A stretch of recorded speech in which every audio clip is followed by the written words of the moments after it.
Thank you all for coming to this event. So I'm going to skip the introduction of Kevin and Ovo, and you all saw the book. It's 600 pages long, but don't be intimidated by it. 200 pages of them are footnotes and bibliographies. So it's only 400 pages long. And Kevin, I have to say, I can't imagine you spending years of time reading and analyzing and writing about what Xi Jinping says and thinks.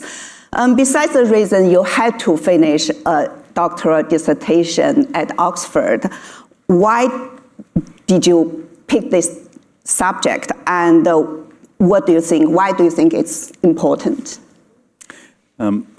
Firstly, it's great to be back home at the Asia Society. So all of my friends and colleagues here from New York and the Society, it's good to be home. And thank you, Li Yuan, for being with us, and Orville as well, who's been a partner in crime with myself for quite a long period of time now. So why do it? I suppose, having grown up as a Roman Catholic, you have an early taste for self-flagellation. So that was a joke for any serious Catholics in the audience, but I did grow up as a Roman Catholic. But I think it's along these lines that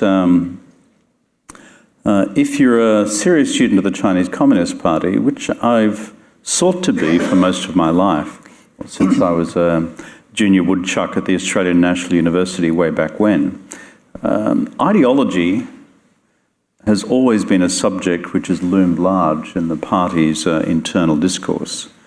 And there's often been a temptation over the years, particularly in the post-Mao period, to reach an informal conclusion that, the Chinese are not serious about that, that it's just part of a gloss, that it's part of a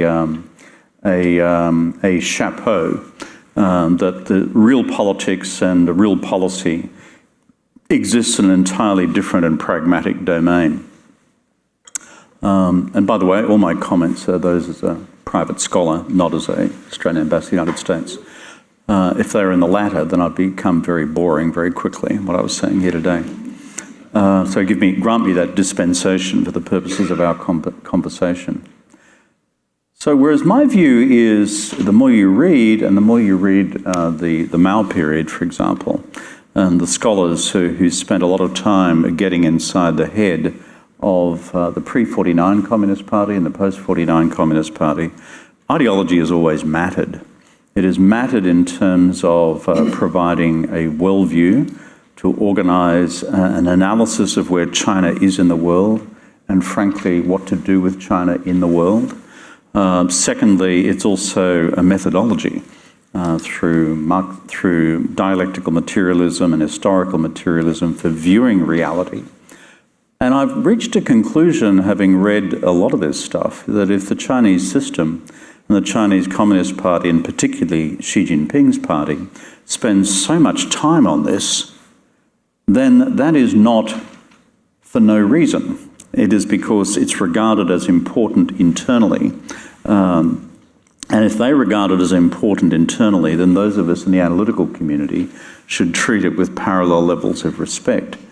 And so the concluding reason in terms of why I would set out to do this is we've spent the last decade or so seeking to understand how Xi Jinping has changed China and changed China domestically and in its policy towards the world. The why question, which is why has he done that and what is his overall driving ideological framework for doing so, is something that has been less explored, which is why I thought it was a useful thing to do, which is why I read the Xi Jinping canon and produced 190 pages of footnotes and bibliography. And I'm sorry about all that. That's not mandatory part of the reading. Yeah. Although you've been visiting China since 1974, if I'm not wrong, and I'm sure you've heard something that Kevin just refer to, some Chinese would say the Chinese Communist Party doesn't really have a real ideology. It only serves lip service to communism and Marxism, and its ultimate goal is to stay in power. How do you usually respond to those kind of comments? Well, I think that wager is exactly what Kevin is trying to plumb in his book.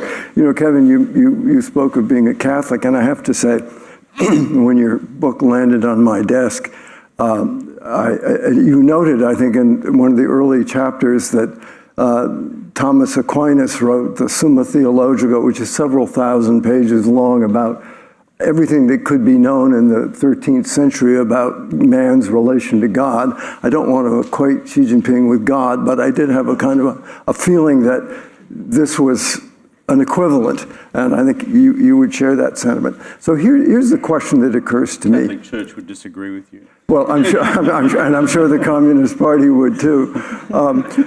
So if ideology is important for Xi, I'm wondering how you think he got inoculated with that. Now, when he was a young man and got sent away for 7 years to be an educated youth in a very poor part of China, maybe this was the currency of the realm.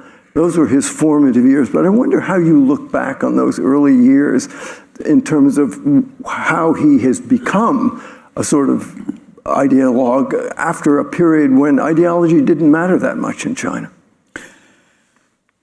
The book deliberately sets out not to be a biography of Xi Jinping, in part because others have done this, but in part because I'm not a psychologist, and I find it very difficult to plumb the depths of a man's or a woman's soul in terms of who they are or why they act in a particular way. Mine's a more modest ambition. If you like, it's more of an intellectual biography. It's an ideological biography, which is how has he changed China's known ideological settings as of when he became leader in 2012 to what they are today, and the extent to which those ideological shifts have become barometers or indicators, or in some cases precursors, of real policy and behavioural change in the real world. So to go to your question, therefore, of why ideology in Xi's case, and given the caveat, which is I can't answer, questions about his personal background effectively. But my conclusion from his writings is as follows. Xi Jinping has been deeply traumatized by the collapse of the Communist Party of the Soviet Union. Deeply traumatized by it.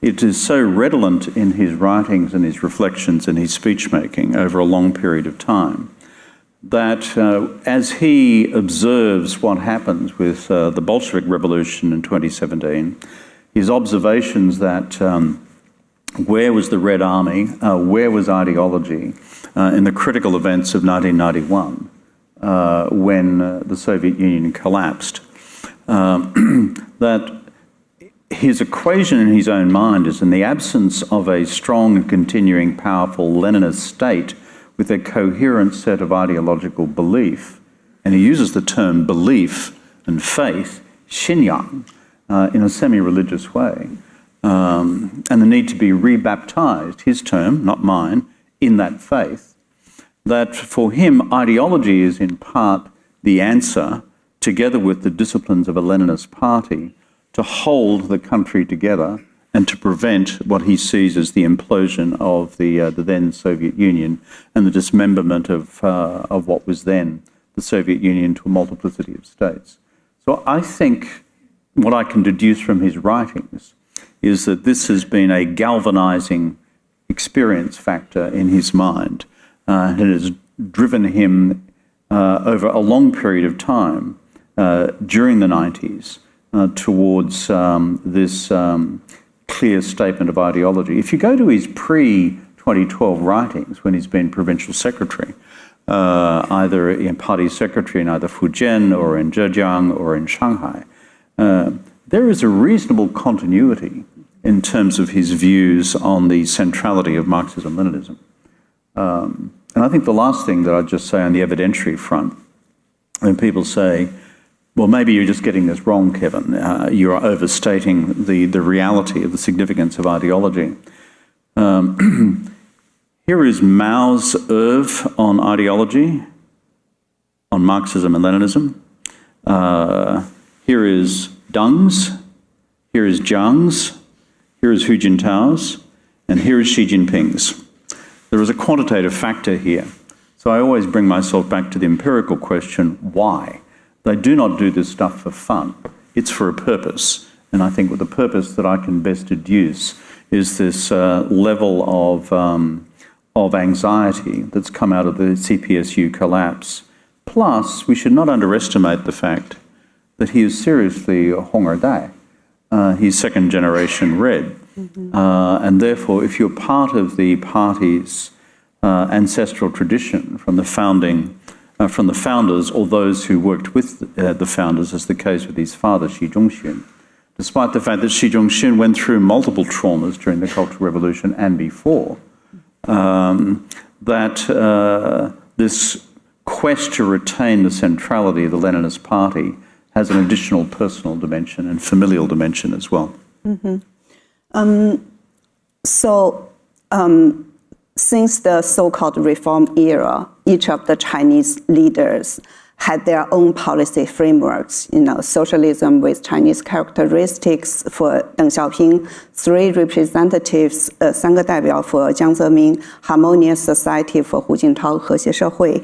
And was there any ideological consistency among these leaders? Or in other words, has the Communist Party always been a party of ideology? It certainly has always been a party of ideology, and right from the get-go in 1921. You read the records of the first Congress and the second Congress, these ideological questions, including the nascent party's role within China and the world. These are lively and active deliberations from the beginning.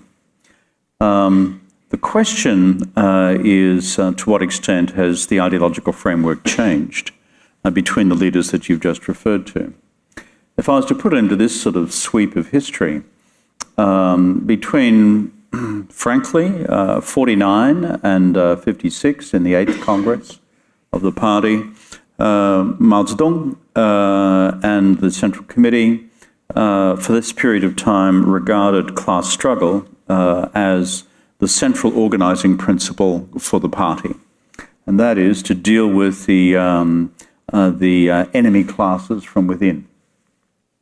And that's when you saw the anti-landlord movement, you saw the collectivization of industry, the collectivization of agriculture, etc.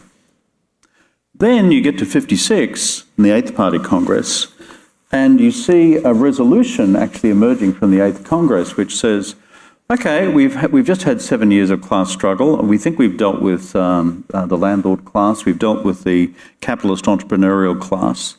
We've now socialized the means of production. So let's get on with building the economy. And if you look at the resolution of the 8th Congress in 56, it was along those lines, which is let's unleash the factors of production. Mao Zedong then, by the late 50s, when he launches the anti-rightist campaign, and then engages in the Great Leap Forward, and then engages in the Cultural Revolution, effectively says to the party leadership, the pragmatic party leadership of Deng Xiaoping and of Chen Yun and others who are seeking to build the economy, no way, Jose. He's saying that if you go down that road, then you will actually incrementally recreate capitalist class within the country. And so you see this enormous sort of lurch to the left over this period of time, through until Mao's death. What I find fascinating is that when Deng emerges after 78 and through until the party's historical resolution, second historical resolution in 1981, is that in this period of time, the official critique of Mao and the Cultural Revolution and the Great Leap Forward and the anti-rightist campaign was as follows, that Mao violated the 56 resolution of the 8th Party Congress to place the economy at the centre and the unleashing of the factors of production to grow the economy. And this became, therefore, the official ideological reset by Deng, Jiang, and Hu, and in between, of course, Zhao Ziyang and Hu Yaobang, who were both purged, for the period of what we describe as economic pragmatism. Within Jiang Zemin and within Hu Jintao, they have had different twists on this theme. You mentioned Jiang Zemin and the Sangadaibiao, the theory that three represents. Very much that was a case of, well, we're creating this entrepreneurial class within China. Mao warned us about this back in the 50s. What are we going to do about it? And Jiang Zemin's novel solution, as you know, Orville, in the Yuan, is pretty simple. We're going to put them into the party and make them into patriotic capitalists. And that's what decoded the theory the three represents is about. And then Hu Jintao, again staying within the Deng Xiaoping frame, says we've got some emerging additional challenges, which is about social harmony, but also about environmental sustainability. And when he talks about a theory of scientific development, right. Scientific economic development, he is saying that we've got to deal with this emerging set of challenges within the Deng Xiaoping paradigm in order to sustain still the development of the factors of production. It's only when we get to Xi Jinping, and not straight away in 2012, but in fact at the 19th Congress in 2017, that he looks back at this great sweep of history and says, yep, but the problem with the last 35 years since the second historical resolution back in 1981 is that we have unnecessarily and excessively relegated what Marxist-Leninists call the relations of production. What's that mean? Class. Mm-hmm. So in other words, we've come back to an earlier frame. And he's not saying we therefore repudiate economic development, but we're saying it now has to be done in a manner which manages class inequality, but in addition to that, reasserts the centrality of a Leninist party. And so why does ideology matter? Each of these formal resets from 56 through to 78, 81, through to what happened then in 2017, have been these major, shall we say, inflection points in what then became a series of subsidiary policy and behavioural changes in the Chinese system. Yeah. As you wrote in the book, since Xi Jinping came to power in late 2012, he has turned much of China's political, economic, and foreign policy on its head. So why did he do that? Why was he so determined? I think one of the most insightful speeches that we have, and an associated leaked document, which is document number 9, which came out in 2013, 2014. And the associated speech with it, which was Xi Jinping's address, I think in July of 13. But it was never actually released officially. That's true. There's a complex sub-debate about the speech and the document, about what was officially released, which was something this long, the full speech was this long, and then they've got document number 9 over here. Anyway, without boring everyone senseless about all of that, the bottom line is, it is very early in his period, but it is Xi Jinping, as I say, unbuttoned on what he really thinks about ideology and propaganda. And it is, the language used in it is quite stark in terms of his identification of the centrality of the ideological unravelling that he feared was occurring within the Communist Party. He uses quite frank expressions such as, there are many, many contradictions, Maodun, which have emerged over the previous 35 years, which my predecessors have not addressed. And therefore, I must now deal with the imbalances in development. And so in that speech, what you see, I think, are the emblematic elements of 3 significant ideological changes coming out of his belief structure. Number 1 is the party itself has become relegated. And we cannot, as Chinese communists, allow that to continue to happen. And it's the origins of what I describe as Xi Jinping's clear assertion that he will now take Chinese politics back to the Leninist left. That is, with a much more centrally empowered party. You know, his aphorism, which he borrows from Mao, it doesn't matter whether it's north, south, east, or west, whether it's the party, or whether it's politics, whether it's the military, whether it's the economy, whether it's society, whether it's the academy, the party leads in all. It's a pretty unambiguous statement. On his Marxism, you see less of this in his 2013 speech, more of it by the time you get to 2017, but also an indication that the impact of this sustained period of market-based economic reforms has been actually corrupting the party. And remember, this is the year that he launches the anti-corruption campaign, which is the longest continuing campaign in party history as of today. And the third thing you see in this early speech is what I describe as his nationalist theme, which is him saying it is time for the party to cease apologising for its qualities. It's time for China to cease apologising for, quote, not being like the West. And there is a cri de coeur, almost a call to arms, to saying it's time to assert instead why China is different, why the Chinese Communist Party is different, and to take the fight on in the international community. Rather than being in a passive position, for example, and defensive on questions of Marxist-Leninist doctrines of human rights, let us go on the offensive and in fact attack the double standards in the West and defend that which we are doing here more aggressively. So you ask, how or why did he make those changes? I think you see the kernel of them all quite early in this pretty much unbuttoned and frank speech, which then is not just left hanging there as a piece of speechcraft, but then is reinforced by document number 9, which is in fact an instruction to the Chinese system about ideological tightening. Kevin, I wonder if, we had this period when Deng Xiaoping came to power, when ideology was much less important. And so you went through this period, 1989, and then you went through Jiang Zemin and Hu Jintao. I wonder if Xi Jinping didn't think emphasizing Leninism, emphasizing the importance of the party, if he didn't think, without ideology, what am I? I'm just another tin pot dictator, right? So buoyed and sort of ideology then might have occurred to him as a kind of a intellectual system, a flotation device that gave him some legitimacy, placed him in history, et cetera, et cetera, et cetera. Without it, he really is nothing more than another big leader. I agree with you, Orville, that the totalizing dimensions of Marxism-Leninism provides an integrated worldview. It is not just viewing the world through the lens of historical materialism, which is the evolution from slave societies through to communist societies.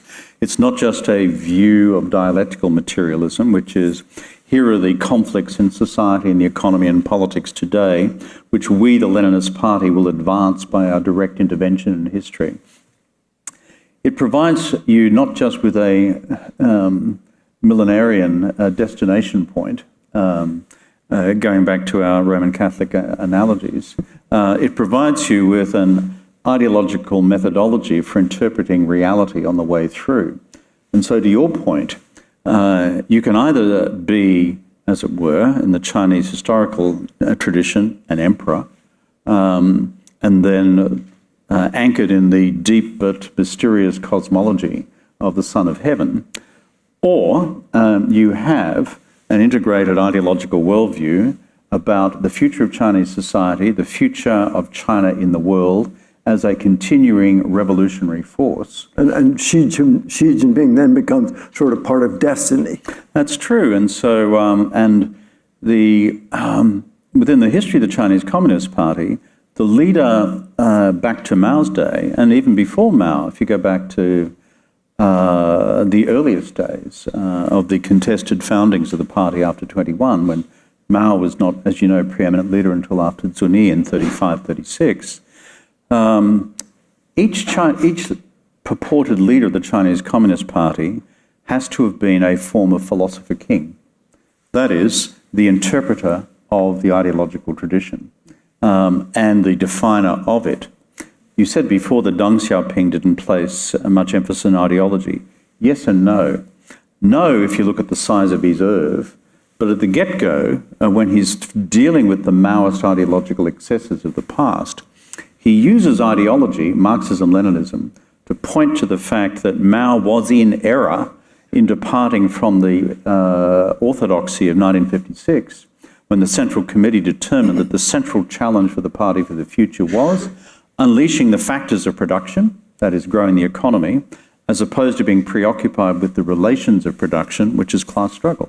And if you like, these are the two dynamics, or the two dialectical forces in this evolving debate within the party over nearly 100 years. Are you going to emphasise class equality, or are you going to unleash the factors of production to grow the country, grow the strength of the economy, and to lift people's living standards on the way through? What is your central priority? And Deng had one set of conclusions about that, which Jiang Zemin and Hu Jintao followed. Mao had a completely different set of conclusions. And Xi Jinping is seeking to find a way through, which is somewhere between those two traditions. So I think you are right. It is the organising principle. It is a belief structure. The number of times Xi Jinping uses Xinyang, something we normally associate with religious belief, being rebaptized in faith. The faith is Marxism-Leninism. Read his speech on the 200th anniversary of the birth of Marx in 2018. It's a fascinating speech. I cover it in the text there, where he refers to Das Kapital as the Bible of the working class, the Shengjing of the working class. So on the faith question, the belief question, the totalizing ideology / theology of the system, you're right, it occupies this role as well. And he, as we were speaking about earlier, he actually mentions the risks of China losing its soul, which is losing Marxism-Leninism. This, again, this kind of strange equation of faith, whether we usually think of it in religious terms, but for him, it's in ideological terms. Yeah, the analogies between the language of ideology and the language of faith, as reflected in the Xi Jinping canon, is quite strong. Mm-hmm. Yeah. The term faith, Xinyang, occurs repeatedly. Being rebaptized in Marxism-Leninism is a term which he uses conspicuously. As you said before, not losing our linghun, our soul, which is a Marxist-Leninist soul, is his constant invocation to the party. The party being aware still of its founding mission, its Chufa, and its Shiming. These are missionary terms of the early church, and so you can see the architecture of this quite clearly. Therefore, I go back to my overall thesis. Ideology matters.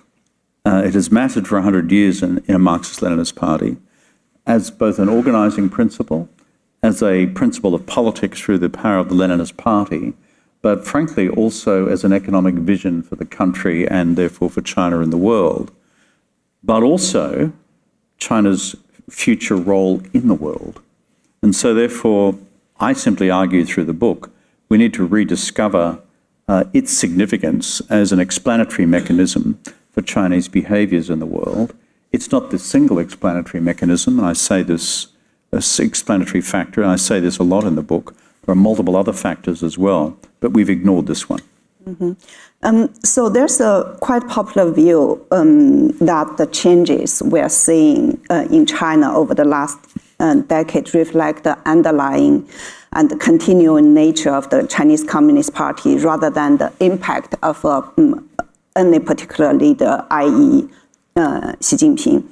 Do you agree with this argument? I think people always say it. Is that Xi Jinping? Is that the party? Well, this is the grand argument of the ages, and not just in Chinese politics, but in international and political science. Is it agency? Is it structure? Is it the structure of this thing called a Marxist-Leninist party? Is the agency of a particular leader in history? Reality, as I observe it anyway, is never a binary. reality is an uncomfortable cocktail of the above.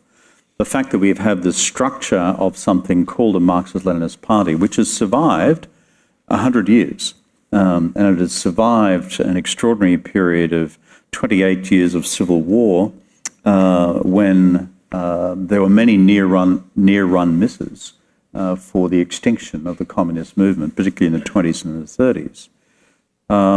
And throughout this history, therefore, the structure of the party and the Leninist party is of itself foundational. So we cannot simply relegate structure and say it's purely been the product of Mao's imagination or various political leaders' imagination. So the structure is there, and it's a formidable structure, those of us who are familiar with it. However, on the agency question, look at the agency of two leaders in particular, Deng and Xi. Absent the agency of Deng's leadership, we would not have had what occurred effectively in terms of the events of 78 to 81, 82, which redirected the entire orientation of Chinese politics and policy, both on society and politics and the economy and in foreign policy, for 35 years. It is very difficult to come up with a counter-argument said that if there was no such person as Deng Xiaoping, would that have happened? I find that utterly unpersuasive against the evidence. So the agency of Deng's leadership in taking China in a direction which said, forget about class struggle, the central challenge is not the relations of production, but the factors of production. Doesn't matter whether a cat is black or white, so long as it catches mice. It's glorious to be rich. You remember all these statements?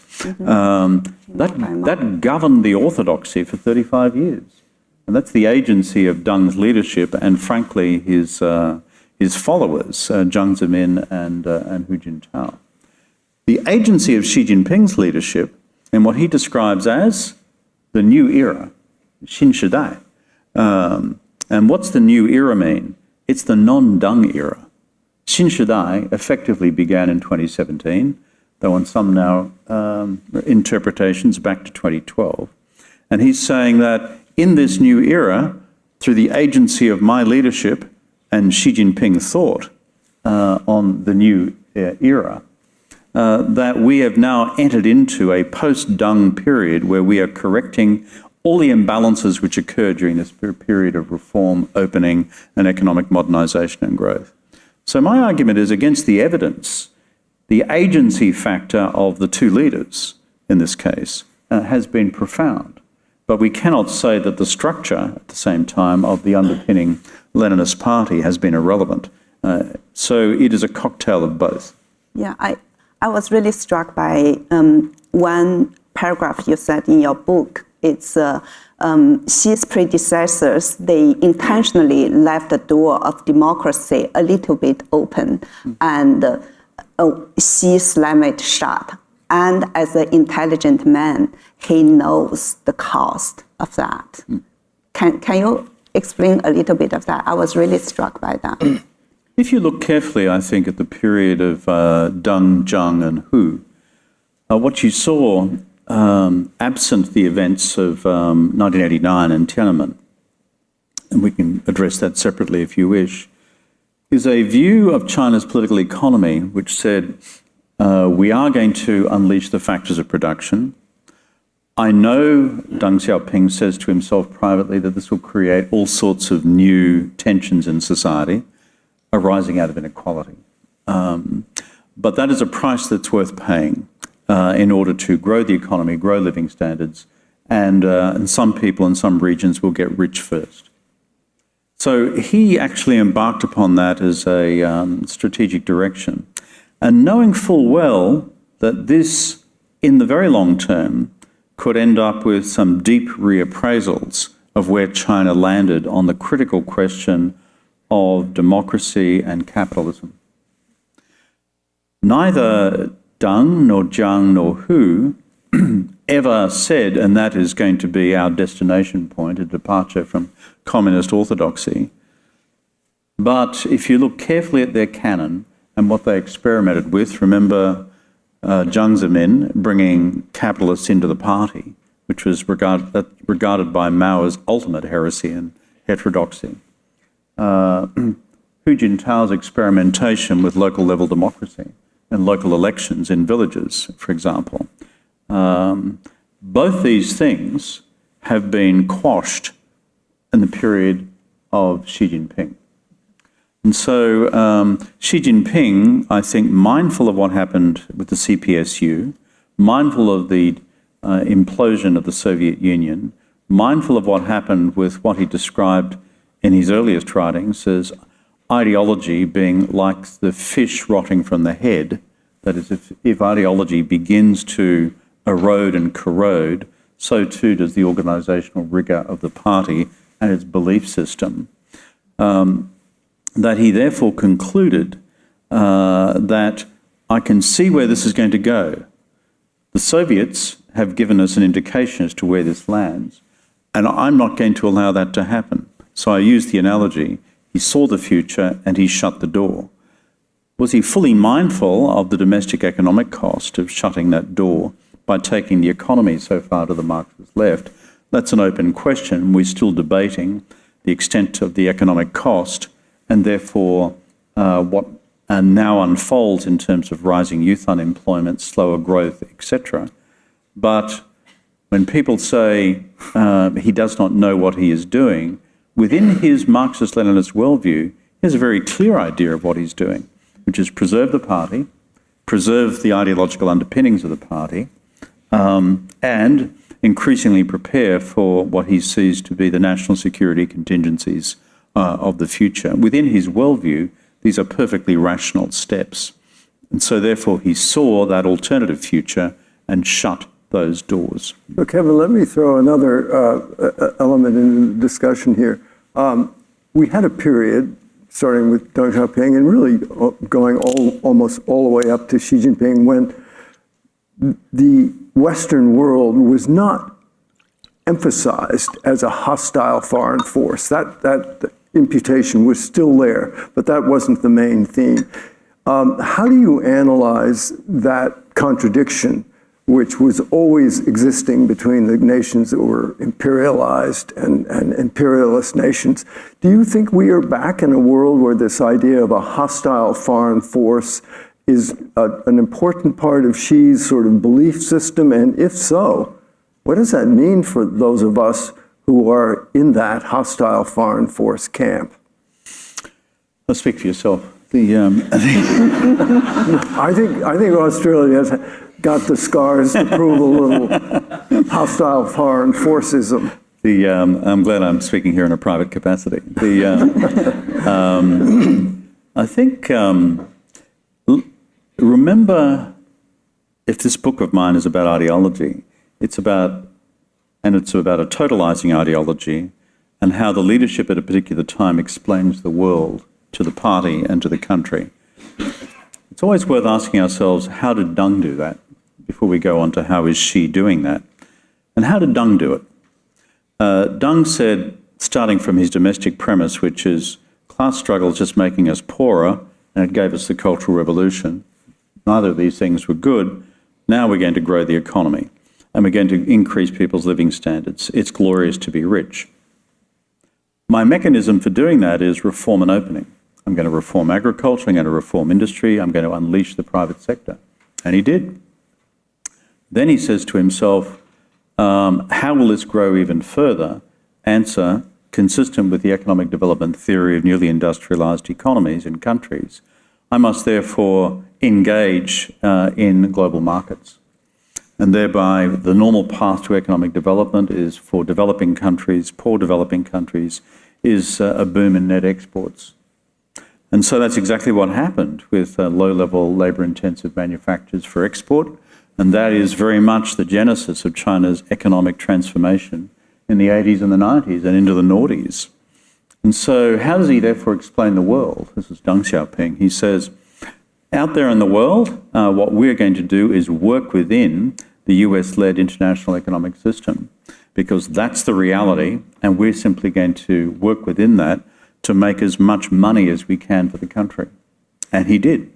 And therefore, if you read carefully Deng's writings in the period, he is saying that this period, which will last for generations and generations, was necessary as a unified domestic worldview, reform, global worldview, opening, 改革开放, in order to unleash the factors of production and to make China a powerful state, a powerful country, a powerful economy with high levels of living standards, while leaving open those doors we spoke of before, because he's smart enough to understood where those things can go. And so, in other words, Deng, within the ideological framework of Marxism-Leninism, justified all this in terms of what he described in the seminal documents of 1981 and 82 as the primary stage of socialism. The primary stage of socialism. And therefore, all these things were permissible. And when asked the question, how long is the primary stage of socialism? He said, generations and generations and generations, tens of generations. Well, that takes you into hundreds of years when you think about it. So we flip over to Xi Jinping. And we've discussed his earliest writings in 2013. And in his ideological view, he sees instead a range of other factors. He sees, of course, all the domestic inequality factors we've spoken of, and the need, therefore, to readdress the questions of the imbalances of development, and a new type of reform and opening. 改革开放新的模式. In other words, it's no longer the unqualified, unrestricted reform and opening of the past. It will be a new type of reform and opening. And then you ask yourself, well, what type of new form of reform and opening will it be for the economy? It is one which, again, has the state at the centre. It is one which, therefore, has state-owned enterprises at the centre. It's one which is more sceptical of the untrammeled role of the Chinese private sector. It is one which leans heavily into state industrial policy, much more sceptical of the market, and with a new and emerging doctrine of common prosperity. And all within the frame of an increasingly adverse national security environment, which he concludes exists. And so therefore, Xi Jinping's worldview, as it extends to the world and not just to China itself domestically, is one where he does see himself as an increasingly binary strategic contest with the United States and its allies. And you can see this, again, as redolent within the literature. And therefore, if you read the national security literature within China today, the binaries, again, in terms of China and Chineseness versus foreignism is becoming more acute than it was for the 35 years or so of the previous period. And so this is being reflected both as an ideological reflection by the party, as well as an active ingredient in day-to-day, shall we say, practical national security politics and the activities, for example, of the intelligence agencies. Civil society and civil society organizations in China have gone from this big to this big. Academic discourse within the country has gone from these parameters of the possible to these parameters of the possible. Social credit scores and the rest. And so, and one of the ingredients in that is not just people's domestic loyalty to the party, but also their engagement with alternative worldviews, that is, of the international democratic capitalist order led by the United States. So we are ending up in a more Manichaean world as a consequence. And again, ideologically, these are clear points of contradistinction against that which preceded the Xi Jinping period, if you look at the earlier statements of Deng. 偷偷告诉大家，我最近发现了新法宝 Royal Face 逆时奇迹系列，它有活肤露、全效精华，还有精华霜。尤其我皮肤比较偏干，所以我非常的注重保湿。保湿做得好，肌肤自然烹润。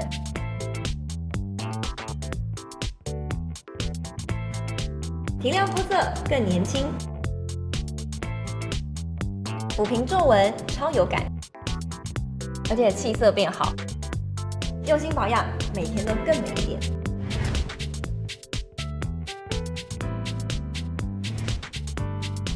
美吧。